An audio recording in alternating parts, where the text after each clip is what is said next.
October 13, 2017, 10:39 MPT by Aaron Couch McG is known for commanding productions where hundreds of millions are on the line, so fear is not a trait you'd associate with the director. But he says that a phobia of flying that cost him one of the highest profile jobs in the business, directing a Superman movie. The filmmaker behind Charlie's Angels, Terminator Salvation, This Means War and the new Netflix film The Babysitter started developing anxiety disorder when he was around 16 years old, and part of that manifested in a phobia of flying. He was able to shoot the Charlie's Angels movies in California, but turned down chances for world travel that came with the movie. It was sad and difficult, because Prince Charles would call and ask the girls to come to Buckingham Palace to watch the movie. I'd be invited and I wouldn't be able to do any fun things like that, McG tells Heat Vision. So it was really embarrassing and emasculating and not fun. It all sort of culminated when I was working on Superman with J.J. Abrams. After the success of Charlie's Angels, he was hired to direct Superman Flyby for Warner Brothers based on a script by Abrams. Abrams was writing the script and the studio wanted it for a 2006 release. The catch had to shoot the film in Australia. I tried to tell then Warner Brothers execs Alan Horn and Barry Meyer at the time, "Hey guys, I'm really afraid to fly," McG says, and they were like, "Come on, you're McG. Yeah, we'll be fine." The day came to take the Warner's jet to Australia, and he couldn't bring himself to go. It was very humiliating, and I got thrown off the movie that day, says McG, who got professional help after the incident.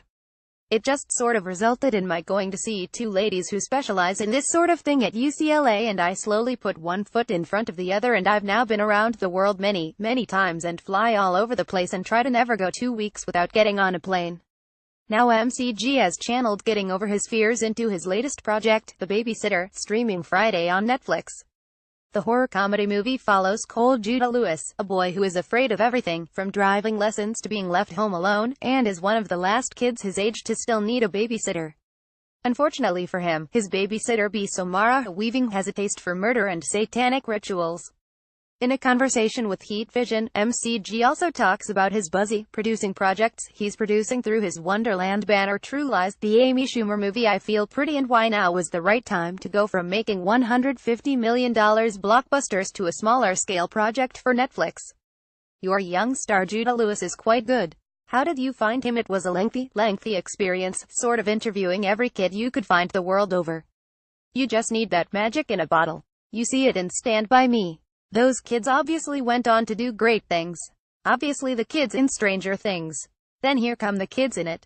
I just knew with Judah he was special and wise beyond his years, and he had a sense of humor and a kindness and an empathy, where I found it very easy to root for him and thought he would make a great Cole. Do you have thoughts for a sequel? We definitely have designs on a sequel, but that's up to the audience. I think it's presumptuous if people plan on sequels prior to being corroborated by the audience. We definitely have an idea, and I have a couple of stories I'd like to tell in that regard, but I defer to the appetite of the audience. For me, it was just a fun film to make. I got my start from Quentin Tarantino, who brought me over to A Band Apart, the company he had with Lawrence Bender.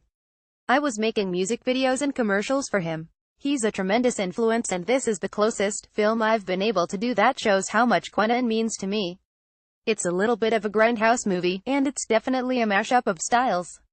This is a much smaller scale movie than something like Terminator Salvation or Charlie's Angels. More and more blockbuster directors are scaling down these days. Is that a function of the industry changing? When I was getting going in 2000 and 2003 with the Charlie's movies, and into Terminator and We Are Marshall with McConaughey, and even This Means War with Reese Witherspoon and Tom Hardy and Chris Pine, that was an era when everything was happening at the movie theater. And that was kind of pre-Game of Thrones, and everything else was happening in a television capacity.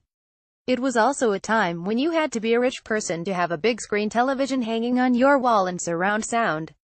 Naturally, all of those changed. There's so much quality happening in a Netflix capacity, in an HBO capacity, on all the outlets frankly. And still great stuff happening in the theater. So I try not to limit myself. You rebooted Charlie's Angels for film and Lethal Weapon for TV. You are producing a True Lies TV show and directing the pilot. Where are you in that process? I got the outline yesterday. Our hope is to shoot that in the new year. It was tough to figure out how to do Charlie's Angel when I did it. Oh, the TV show is sacred, you can't play with that. And I thought we had an interesting way in with those girls at those times.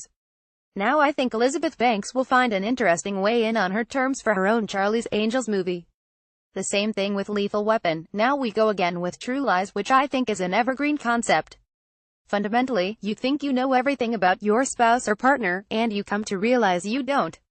I think we are all guilty of that, and that is fuel for an interesting story. I imagine it's updated for now from what it was in the 90s. Absolutely. I think that's the trick, understanding what to do that honors the original idea but how to do it in a way that feels decidedly 2018. You're producing When We First Met, which stars Adam Devine as a guy who is able to go back in time to the night he first met his dream girl. What made you want to work with him? I'm just a huge fan of new voices. I was excited about Tom Hardy when he was only making British films at the time, and I thought he was amazing.